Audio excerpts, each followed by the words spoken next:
आता या ठिकाणी उभं राहायला देखील जागा नाहीये.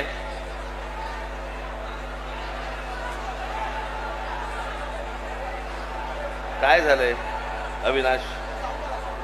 तो काय करणार आहे आता? आता येतंय ऐकून त्यांना.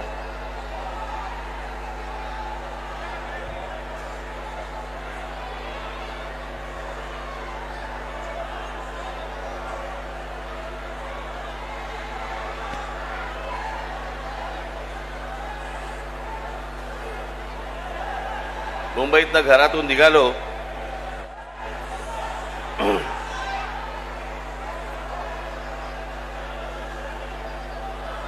आणि इथे पोहोचायला जवळपास मला 2 तास लागले. अरे घोडे बिडे आणू नका रे तुम्ही तिथे. घेऊन जा पहिले त्याला, बाहेर घेऊन जा त्याला विचारायला. इथे मी काय बोलतोय माणसानं नाही समजत, घोड्यानं कुठून समजणार?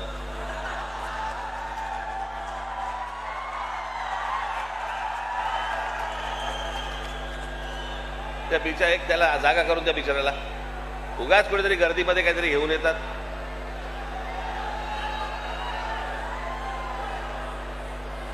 जा त्याला घेऊन जा व्यवस्थित नीट, त्याला जागा करून द्या रे.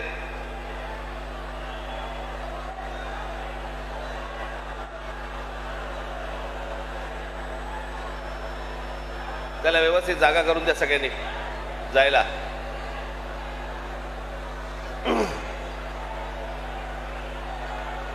कमाल आहे इथे, म्हणजे माणसांना उभं राहायला जागा नाही, घोडे घेऊन येतात. तो मुलगा उतरला का त्याच्यावरनं? का तोही गेला? तुलाच पकडलं होतं का पोलिसांनी?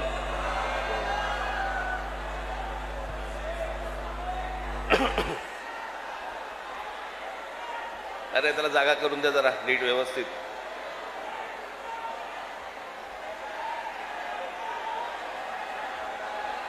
कशाला प्राण्यांवरती अत्याचार करताय? ए तुझा झेंडा हलवणं थांबव, बंद करते, बंद करा आता. मी आता बोलायचंय का तुम्हाला बोलायचंय?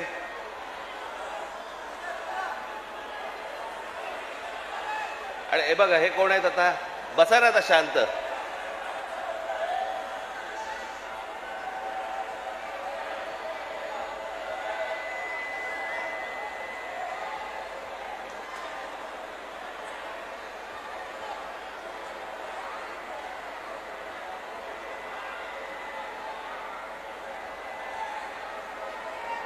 आता जिकडे आहात तिकडे उभे राहा.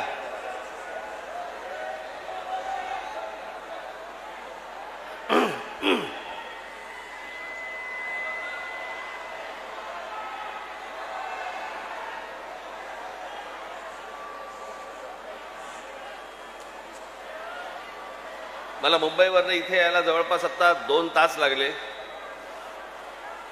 आणि मी दरवेळेला मी आपल्या लोकांना नेहमी सांगत असतो की मध्ये वाटेमध्ये स्वागत ठेवू नका. त्या स्वागतामुळे तो ट्रॅफिक जॅम होऊन बसतो आणि मग ट्रॅफिकमुळे मला यायला त्रास होतो.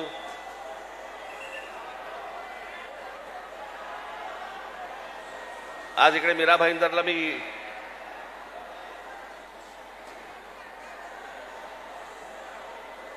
मुद्दामून आलो.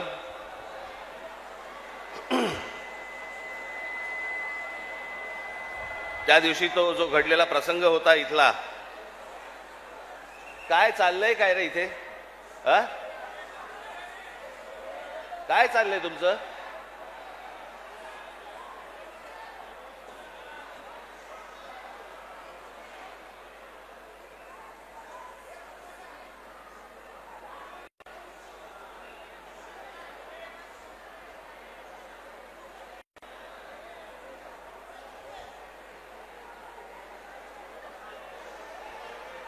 आता जागा नाही तर कुठे येणार तुम्ही?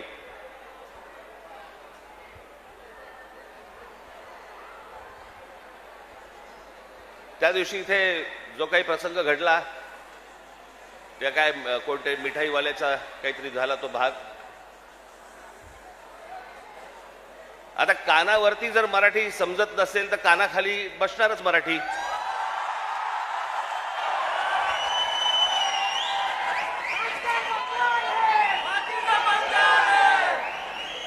विनाकारण काहीतरी काढत असतात. साधा छोटा प्रसंग होता तो.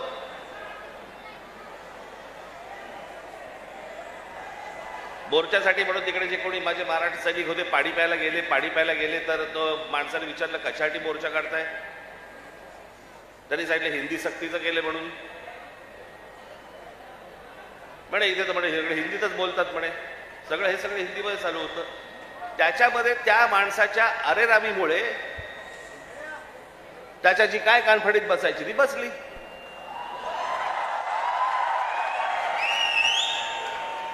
मग लगेच इकडच्या सगळ्या व्यापाऱ्यांनी बंद पुकारला. तुमच्या मारली होती, अजून नाही मारली आहे.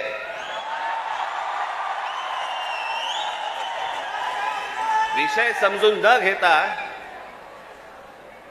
काय झालंय माहिती नसताना कुठच्या तरी राजकीय पक्षाच्या दबावाखाली येऊन जर तुम्ही हे असले बंद करणार असाल, तुम्हाला काय वाटलं मराठी व्यापारी नाहीयेत?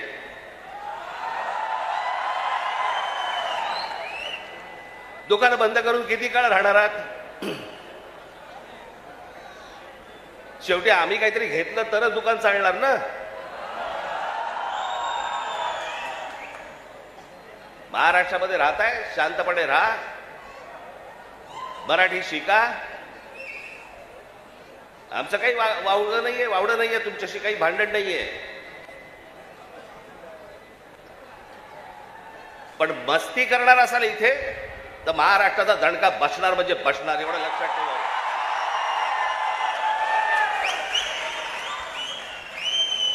खरं तर काय विषय होता? 1ली ते 5वी राज्य सरकारने म्हणे हिंदी कंपल्सरी, म्हणे हिंदी भाषा शिकलीच पाहिजे. त्याच्यावरनं खरं तर हे सगळं सुरू झालं.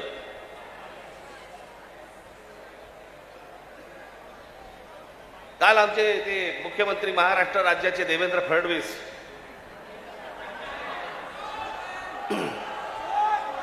त्यांनी काल सांगितलं म्हणे तिसरी हिंदी भाषा आम्ही सक्तीची करणार म्हणजे करणार. आता राज्य सरकारला जर आत्महत्याच करायची असेल तर त्यांनी बेशक करावी.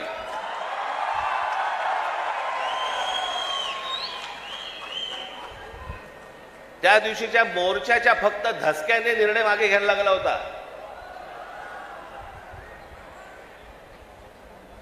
फडणवीसजी तुम्ही सांगताय ना की तिसरी भाषा आम्ही सक्तीची आणणार म्हणजे आणणार. मी आत्ता आपल्याला सांगतो, महाराष्ट्रात 1ली ते 5वी हिंदी आणायचा आपण प्रयत्न तर फक्त करून बघा.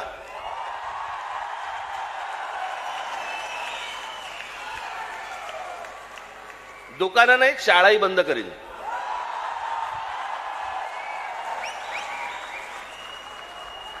महाराष्ट्र राज्याचा मुख्यमंत्री हिंदीसाठी भांडतोय, मराठीसाठी, मराठी सक्तीची. इतर ज्या बाकीच्या शाळा आहेत याच्यामध्ये तुम्ही आज मराठी आणली पाहिजे, सक्तीची केली पाहिजेत. ते सोडून तुम्ही हिंदी सक्तीची करण्याच्या मागे लागलेला कोणाच्या दबावासाठी? कोण दबाव टाकते तुमच्यावरती?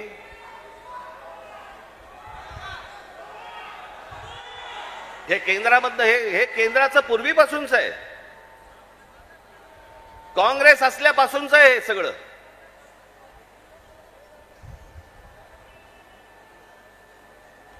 मुंबईसह संयुक्त महाराष्ट्र जो झाला त्याचा जो लढा होता, इतका प्रचंड मोठा लढा, ही मुंबई महाराष्ट्रापासून बाजूला करण्याचा डाव होता. तो कोणाचा होता? काही गुजराती व्यापाऱ्यांचा होता आणि काही गुजराती नेत्यांचा होता. मी एकदा पुस्तक वाचत असताना, आचार्य आस्तांचं पुस्तक वाचत असताना मला धक्का बसला की मुंबई महाराष्ट्राला मिळू नये याच्यासाठीचं पहिलं जे बोललं गेलं ते कोणाकडनं बोललं गेलं? वल्लभभाई पटेलांनी सांगितलं की मुंबई महाराष्ट्राला देऊ नका म्हणून. वल्लभभाई पटेलांनी, ज्यांना आजपर्यंत आम्ही लोह पुरुष म्हणून मानत आलो, या देशाचे गृहमंत्री, आम्ही त्याच्याकडे आदराने आजपर्यंत पाहत आलो, तुम्ही महाराष्ट्राला विरोध केलात.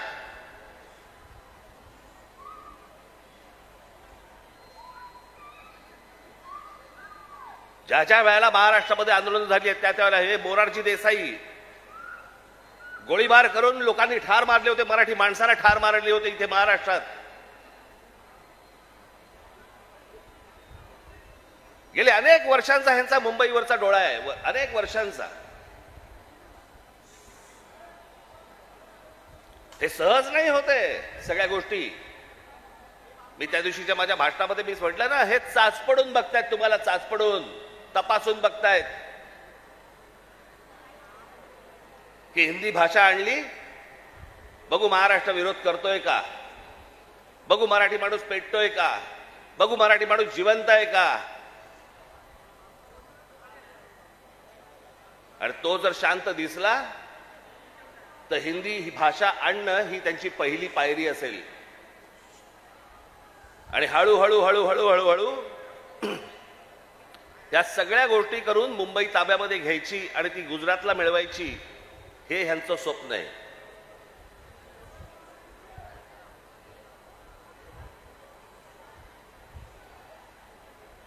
खरं तर बाकीच्यांचा विषय येतो कुठे मला कळतच नाही. विषय भाषेचा आहे. एक जगातलं सत्य मी प्रत्येक वेळेला सांगत आलो, जगातलं सत्य, तुमची भाषा मेली आणि पायाखालची जमीन गेली की तुम्ही कोणीही नसता जगामध्ये, तुम्हाला काही अर्थ नाही. तुम्हाला कोणीही विचारणार नाही. तुमची भाषा टिकवणं महत्वाचं आहे, तुमची जमीन राखणं महत्वाचं आहे. पण हे फक्त मुंबई महाराष्ट्रात खास करून मुंबईत काही गोष्ट झाली की ती देशभर चालू ठेवतात हे हिंदी चॅनलवाले. हे कसले हिंदी चॅनलवाले?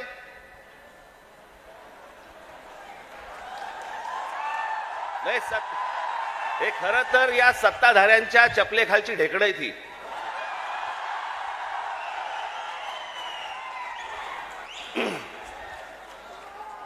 आता बघा, थोड्या वेळात बघा सुरू करतील, राज ठाकरेने उगला जहर.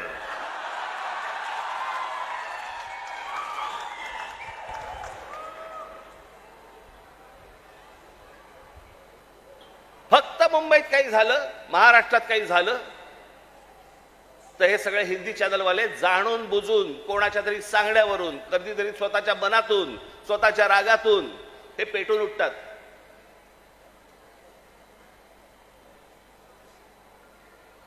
माझ्या बिहार मधले जे काही लोक आहेत, माझं त्यांनाही विचारणं आहे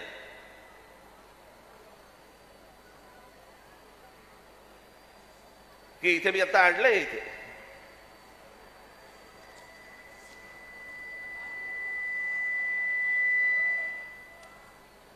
28 सप्टेंबर 2018, ऐका नीट मी काय बोलतोय. 28 सप्टेंबर 2018 धुंदार, हिम्मतनगर जवळ, जिल्हा साबरकांठा, गुजरात, 14 महिन्याच्या एका मुलीवरती बलात्कार झाला. ती मारहाण, त्याच्यानंतर बिहारी लोकांना गुजरातमध्ये मारहाण केली आणि जवळपास मारहाण करून 20,000 लोकांना गुजरातमधनं बिहाऱ्यांना हाकलून दिले, बाहेर काढले. झाल्या का बातम्या?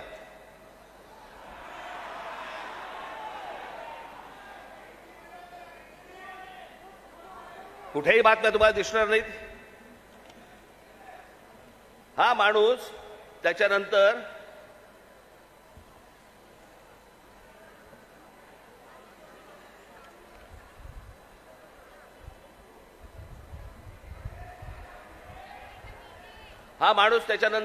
याने भारतीय जनता पक्षामध्ये प्रवेश केला, त्याला तिकीट दिलं गेलं आणि तो आमदार देखील झाला.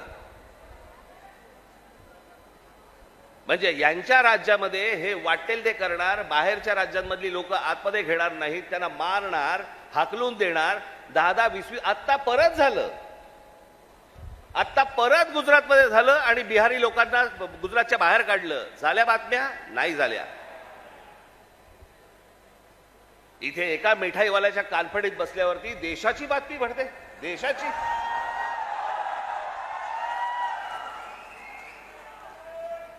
देशामध्ये चित्र असं रंगवलं जातं की बघा मुंबईमध्ये महाराष्ट्रामध्ये अमराठी लोकांना कसे मारतायत.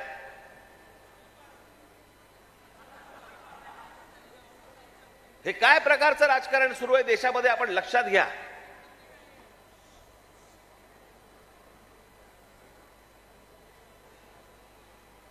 कसली कोणती हिंदी घेऊन बसलो आपण ज्याला साधा 200 वर्षाचा इतिहास आहे. 200 वर्ष. मराठी भाषेला 2,500 ते 3,000 वर्षांचा इतिहास आहे.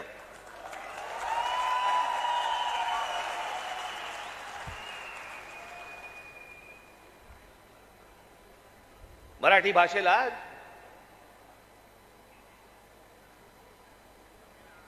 अभिजात भाषेचा दर्जा मिळाला.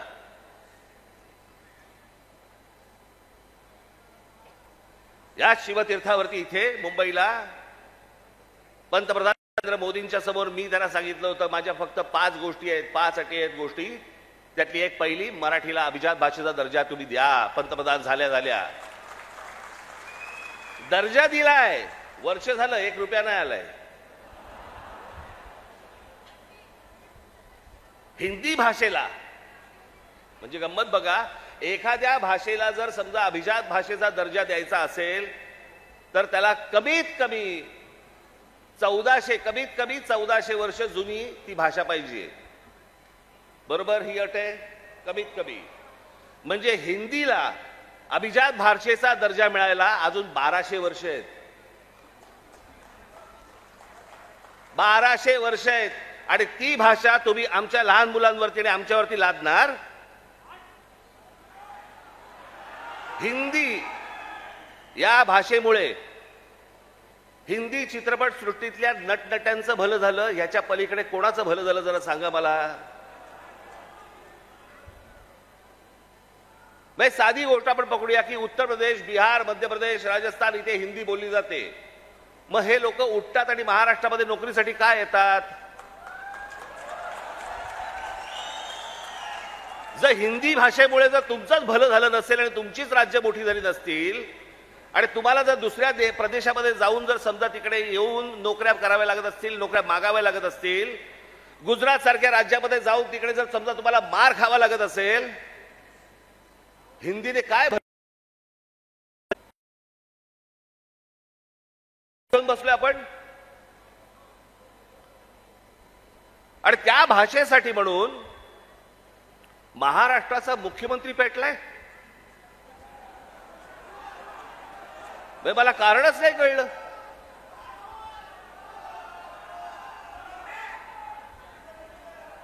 मी तुम्हाला साधी गोष्ट सांगतो, हिंदी ही या देशात कोणाचीही मातृभाषा नाही. हे पहिल्यांदा सर्वांनी लक्षात घ्या. ज्याची काल परवाकडे कानफडीत मारली ना त्याला विचार तुझी मातृभाषा कुठची.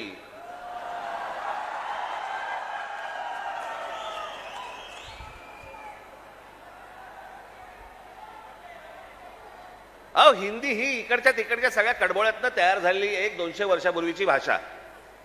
बाकीच्या सगळ्या केवढ्या जुन्या भाषा आहेत. उत्तर प्रदेश, बिहारला आता समजलं पाहिजे, राजस्थानला आता समजलं पाहिजे. मी आता एक आणलं इथे उदाहरणार्थ बघा. हिंदी या भाषेमुळे हिंदीने किती भाषा मारल्या तर जवळपास 250च्या आसपास भाषा मारून टाकल्या. त्याच्यामध्ये कांगरी, गडवाली, कुमाऊनी, अवधी, हरियाणवी, ब्रज, भोजपुरी, मगधी, बाघेली, छत्तीसगडी, बुंदेली, माळवी, भिल्ली, नागरी, बागरी, मारवाडी अशा अनेक भाषा आहेत.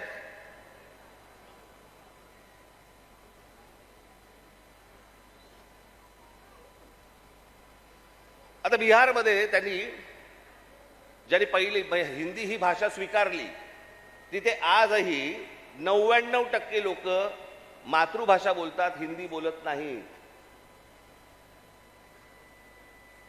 म्हणजे अशा तर मी तुम्हाला सांगतो,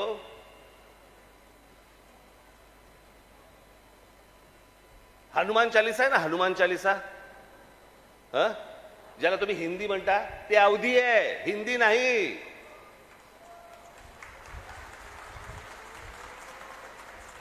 पहिल्यांदा भाषा आपण नीट समजून घेतली पाहिजे. मराठी भाषेचा आपण इतिहास नीट एकदा समजून घेतला पाहिजे. पण ह्यांना भाषेवरती यांचं प्रेम नाहीये. माझं तर सगळ्या भाषांवरती प्रेम आहे. माझा तर दावा कदाचित चुकीचा नसावा, परंतु महाराष्ट्रामधले जेवढे काही नेते आहेत त्या सगळ्यांपेक्षा हिंदी माझं बरं आहे. आणि याचं कारण माझे वडील.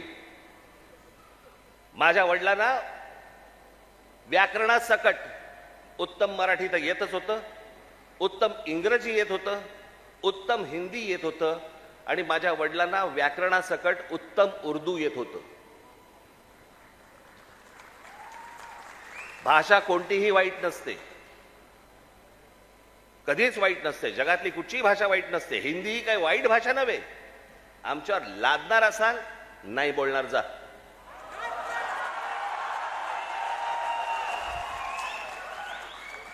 आणि लहान मुलांवरती तर नाहीच नाही. काही विषयच येत नाही या गोष्टींचा. त्यांचं राजकारण काय चालू आहे ते पहिलं बघा तुम्ही. हे या सगळ्या गोष्टी मी तुम्हाला आत्ताच सांगतोय. मी माझ्या पत्रामध्ये पण दिलं होतं, आम्ही हिंदू आहोत, हिंदी नव्हे.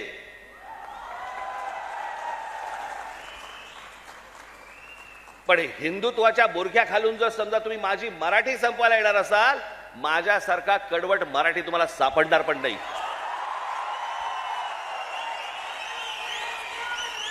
हिम्मत असेल तर हात लावून दाखवा तुम्ही.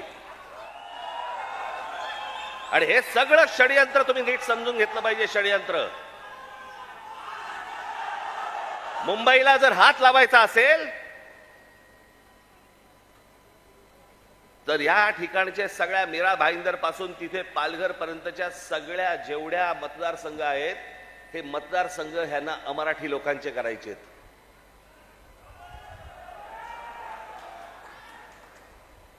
मी गेले 20 वर्ष मी ओरडून बोंबलून सांगतोय, ही नुसती माणसं येत नाही आहेत. हे नुसते इमारतींमध्ये माणसं येत नाही आहेत. इमारती उभ्या राहतात आणि बाहेरची माणसं येत आहेत. इमारती उभ्या राहतात आणि बाहेरची माणसं येत आहेत. नुसती माणसं नाही येत आहेत. हे मतदारसंघ बनवत आहेत. हे मतदारसंघ बनवून तुम्हाला हटवणार, तुम्हाला लांब लांब फेकून देणार. उद्या हे काय सांगणार, अरे बघा ना, आमचाच खासदार, आमचेच आमदार, आमचेच नगरसेवक, आमचाच महापौर. असं करून हे मुंबईपर्यंत पोहोचणार. आणि हा अख्खाच्या अख्खा पट्टा हा सगळा गुजरातला मिळवण्यासाठीचे सगळे खटाटोप सुरू आहेत. हे आज नाही, हे पूर्वीपासून सुरू आहेत. पूर्वी त्यांनी तर जाहीररित्या सांगितलं होतं, पण आता कसं आहे, आता हे लपून छपून हळूवार पद्धतीने या सगळ्या गोष्टी सुरू आहेत.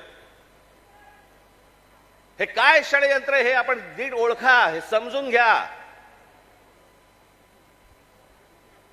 हा सहज आलेला माज नाहीये.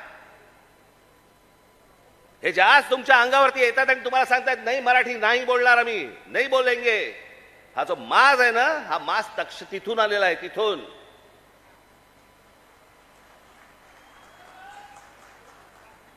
मी आज तुमच्याकडे काही लंब चौडं भाषण करण्यासाठी नाही आलो. मी खरं तर आज शाखेच्या उद्घाटनाला आलो होतो. मला अविनाशने मला सांगितलं की साहेब तिकडे येणारच आहात तर एक छोटी सभा आपण घेऊन टाकू. पण मला तुम्हाला जे सांगायचंय ते हे सांगायचंय की तुम्ही सतर्क असले पाहिजेत. आज काहीतरी प्रकरण उसळलं आणि आज काहीतरी उघडलं म्हणून आज आम्ही जागे व्हायचं, उद्या त्याच्यानंतर आम्ही झोपून जायचं आणि मग बाकीचं सगळं पोखरलं जातंय. भुसभुशीत जमीन असते ना, घुशी तिकडे होतात, खडकामध्ये घुशी नाही होत. तुम्ही खडकासारखे टणक असले पाहिजेत. महाराष्ट्राची तुम्ही भक्कमपणे बाजू उभी केली पाहिजे. महाराष्ट्र काय हा तुम्ही समजून घेतला पाहिजेत. मी जे सतत तुम्हाला जे सांगत असतो ना, 1400 वर्ष राज्य केलेला हा महाराष्ट्र या प्रांतावरती. मी अनेकदा बोलत आलो, तुम्हाला सांगत आलो की ह्याला पर्शियन लोक ह्याला हिंद प्रांत म्हणत. छत्रपती शिवाजी महाराजांची घोषणा पण काय होती? हे हिंदवी स्वराज्य व्हावे ही नव्हती, हे हिंदवी स्वराज्य व्हावे ही होती. या हिंद प्रांतावरती आमची सत्ता असावी. हा संपूर्ण हिंद प्रांत आमच्या हातामध्ये असावा. बाहेरच्यांनी येऊन आमच्यावरती इथे सरकार स्थापन नाही करायची. आम्ही कोणी गुलाम नाही आहोत. या प्रांतावरतीचा अधिकार कोणाचा असेल तो आमचा आहे. आणि 125 वर्ष या मराठेशाहीने जे राज्य केलं, ज्याला आपण म्हणतो ना अटके पार आम्ही झेंडे फडकवले. अटके पार झेंडे फडकवले म्हणजे काय? आजही मला असं वाटतं पाकिस्तानच्या वायव्येला का नैऋत्येला तो अटक नावाचा किल्ला आहे, त्या किल्ल्यावरती भगवा ध्वज फडकला. ते अटक किल्ला, तो अटके पार झेंडे फडकवले आम्ही. तिथपर्यंत पोहोचले होते मराठे. तो महाराष्ट्र हतबल आहे. तो महाराष्ट्र यांच्या समोर हात पसरतोय. आम्ही भिका मागायच्या आम्हाला न्याय द्या म्हणून. तुम्ही या महाराष्ट्राचे राजे, तुम्ही या महाराष्ट्राचे मालक. बाकीची माणसं बाहेरून आली, ती तुमच्यावरती रुबाब करणार आणि आम्ही हतबलतेने त्यांच्या समोर बोलणार, अरे नहीं नहीं भाई साहब ऐसा मत. का?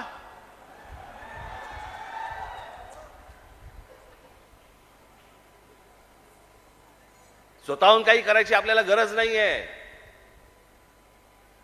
पण जर अशा प्रकारे माज घेऊन जर समजा कोणी अंगावरती आला, ठेचायचा म्हणजे ठेचायचाच.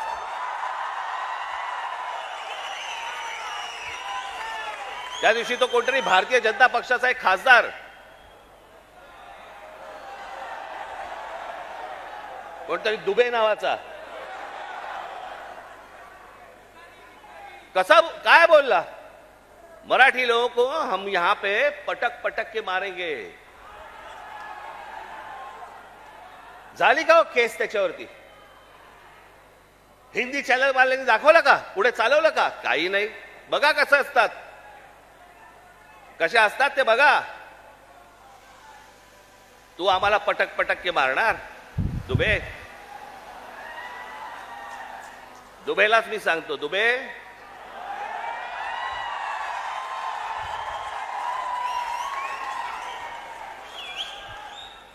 तुम मुंबई में आ जाओ.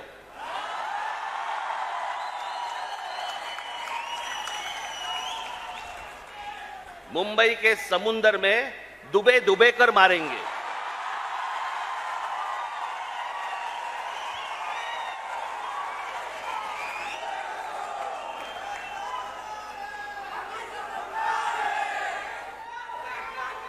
त्याला हिम्मत होते बघा कशी. तुम्ही जर काही बोललात तर त्याची राष्ट्रीय बातमी होते. तुम्ही जर कुठची मराठी माणसाबद्दल काही गोष्ट बोललात तर ती राष्ट्रीय बातमी. पण हे ज्यावेळेला बोलतात त्यावेळेला त्यांना माहिती असतं सरकार आमच्या मागे आहे.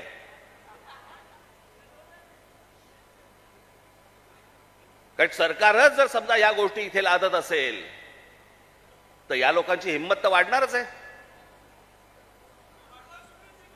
एक गोष्ट त्या दिवशी मी सांगितली, पुन्हा एकदा सांगतो, तुमची सत्ता असेल ती लोकसभेमध्ये आणि विधान भवनामध्ये. आमची सत्ता रस्त्यावरती आहे. रस्त्यावरती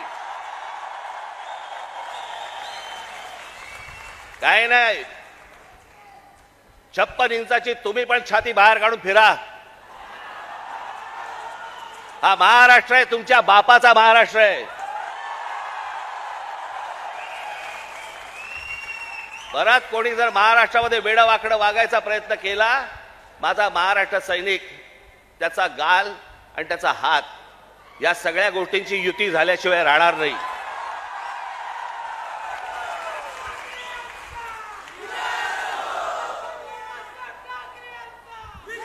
अनेकांना असं, अनेक ते आता सरकारी पत्रकार असतात, काही बेरोजगार पत्रकार असतात.